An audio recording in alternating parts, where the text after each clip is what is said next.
Hello and welcome back to the series where I rank all of Ash's Pokemon teams, and today we are going to be talking about his Hoenn team. In Hoenn, for the first time, Ash decided to start fresh with just Pikachu by his side. So I'm only going to be ranking the core Hoenn team that he captured throughout the region.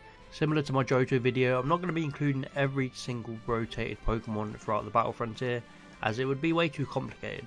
However, from the Battle Frontier portion, I will be including both Apom and Donphan as they travelled alongside Ash, and also I'll be taking into account all the battles from the Battle Frontier that the Hoenn team competed in. So with that being said, let's get into the video, and I hope you enjoy, and be sure to hit that like button if you want to see Ash's Sinnoh team ranked. So coming in 8th place is Apom. Apom was caught late on in the Battle Frontier for Ash. After appearing a few times and stealing Ash's hat, he finally managed to capture it at the Kanto Grand Festival. And then it travelled with Ash for the remaining time in the Battle Frontier and Sinnoh. But obviously we're not talking about Sinnoh just yet, and that is why Apom is last on this list, as it was introduced so late into the series, so it didn't do that much. It didn't have any official battles for Ash, but straight away you could see its love of contest when it was watching May. It also got a cool episode where it gets a crown stuck on its head, and Ash says that he will stay there no matter how long it takes to get the crown off, which was a nice bonding moment. Overall, I love Ash's Apom, but it didn't do much to warrant a higher position in this ranking. Next up is Donphan, another forgotten Pokemon that was left at the lab after Johto. However, Phanpy returned with Ash to travel alongside him in the Battle Frontier, which was a great decision from the writers as it barely got any screen time in Johto. However, it was pretty overshadowed by Ash's other Pokemon when they returned to battle, the likes of Charizard, Bulbasaur and Snorlax. But it still had its moments. It evolved into Donphan along the way, competed in a battle with the Pike Queen Lucy, where it knocked out her poster Pokemon Seviper, and then it even competed in a double battle with Brock Steelix to protect the Pewter Gym, which was a really cool battle. So it had its moments, just maybe not enough as we'd wanted, but I'm still glad that it got its chance to shine, otherwise it would have been truly forgotten at this point. Coming in number 6 is Glalie. Ash caught a sneaky Snorunt towards the end of his Hoenn journey. It was a pretty similar timing to how he caught his Phanpy.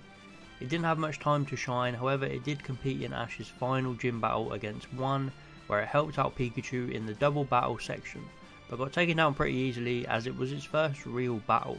Ash started to train with Snorunt quite a bit, which I loved. He tried to teach it Ice Beam and it ended up evolving into Glalie, and I liked this. Ash actually spent time with it rather than it being another Phanpy situation where it barely got any focus. Glalie was well used in the Hoenn League, probably one of Ash's standout performers in the league itself, getting some critical wins including against Morrison's Matang and a double knockout with Tyson's Sceptile, so some impressive battles. Overall, Glalie wasn't completely useless, it was actually a really strong Pokemon. It's just a shame it really hasn't had much time to shine. Coming in 5th place is Torkoal. Ash's Torkoal gets a lot of stick for not performing in battles and its awful win ratio that it has. I think this spot on the list is perfect for me. Torkoal wasn't a standout Pokemon on this team, but I don't think it was totally useless like some people make out. It brought some personality to Ash's Hoenn team, being a very emotional and supporting Pokemon for the whole team. It knocked out Slakoth in the Norman Gym battle, which I know it's a Slakoth, but a win's a win, right? It also had some decent battles in the league, including a double knockout with Tropius, and also taking down Tyson's Shiftry. And the second battle against Brandon, despite it losing, it put in some nice work against Reggie Steele, so you can't fault it for that. Overall, it's an okay Pokemon. I get why people aren't the biggest fans, but I think it was more important than everyone below.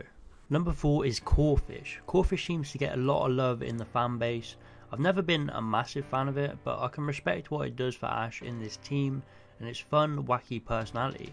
I kind of just saw it as another Totodile type Pokemon, but I think it's way better than Totodile. It brings more personality than Totodile, and it's also real strong in battle. It was crucial in helping Ash train on Dewford Island for his rematch, and then helping him secure the badge. It was also pretty important in both the Flannery and Hoenn battles, and then of course it went on to do well in the league. But that's not it, it also had some very impressive wins in the Battle Frontier. It teamed up with Swellow to take down Tucker, and it took down Alakazam against Annabelle. This Pokemon is pretty underrated in terms of battling and deserves this spot on the list. Taking the 3rd spot is Pikachu. Ash's Pikachu was once again a crucial member of this team. It started off as Ash's only Pokemon and was heavily relied on. It played a massive role in taking down Roxanne, and it finally learned a new move, being the now iconic Iron Tail. So this was a huge part of Pikachu's growth. However, it wasn't all good for Pikachu in this series. I felt it could have done better in a few battles, and that's why it isn't in the top 2 spots. The Flannery and Winona battles, it should have done more, especially against Pelipper, where it's 4 times effective and all it managed to get was a double knockout. But other than that, it did well in the one gym battle and also got some big wins in the league. However, once again it did get knocked out by Niall, who arguably it should have beaten. So there's definitely some questionable battles in here for Pikachu, a lot more than there was in the first 2 videos. But Pikachu is of course still vital for Ash's team no matter what the region. It also goes on to do well in the Battle Frontier, where its biggest win was against Brandon's Regice. But overall, Pikachu was fantastic for Ash's Hoenn team, but as I said before, there were a few strange defeats, but this ultimately allowed his other members to shine. Number 2 is Swellow. Swellow is undoubtedly one of Ash's strongest Pokemon on this team, and one of his strongest birds. In the early stages as a Tailo, it didn't actually do that much. In the Brawly battle, which you'd expect to be Tailo's speciality, it got knocked out fairly easy, and then it didn't get a chance for the redemption in the rematch. But after evolving into Swellow in the Pokeringer contest, it really starts to make itself known, and picks up many wins, starting with an amazing aerial battle with Winona's shiny Swellow, and then it went on to take down Tate and Liza with some Thunder Armor shenanigans. Although it was a crazy situation, I do like how Swellow was so resistant to electric type moves. It was a unique trait that only he had. It didn't stop there though, it just continued to perform in the big battles. It defeated Juan's Whiscash, Katie's Scizor, and even stopped a rolling Donphan with its damn legs. This bird was incredible on Ash's Hoenn team and deserves all the praise. It also had an amazing battle against Tucker in the Battle Frontier. Overall, Swellow has so many wins, so many big moments to shine, and it had to be this high up on the list. So of course in first place, you all know it, it's Sceptile, Ash's clear ace for this Hoenn region, the only starter that he caught there.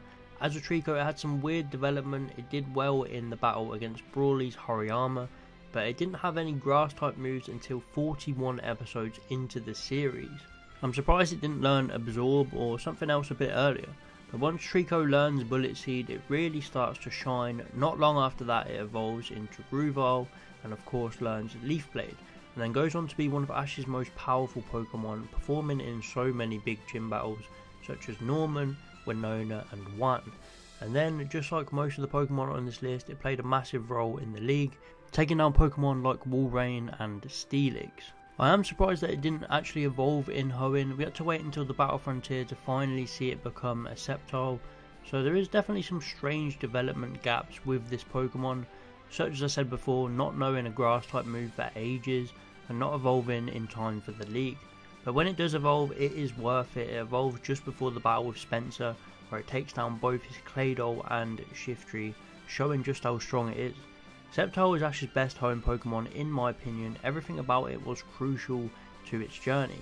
Its edgy standout personality was a great addition to the group, and its strength in battle helped Ash out through so many important battles, and it remains one of my favourite of Ash's Pokemon of all time. So that is it for Ash's Hoenn Pokemon ranked. Please be sure to let me know how you would rank them. Please like the video if you want to see Ash's Sinnoh team ranked, and I'll see you next time.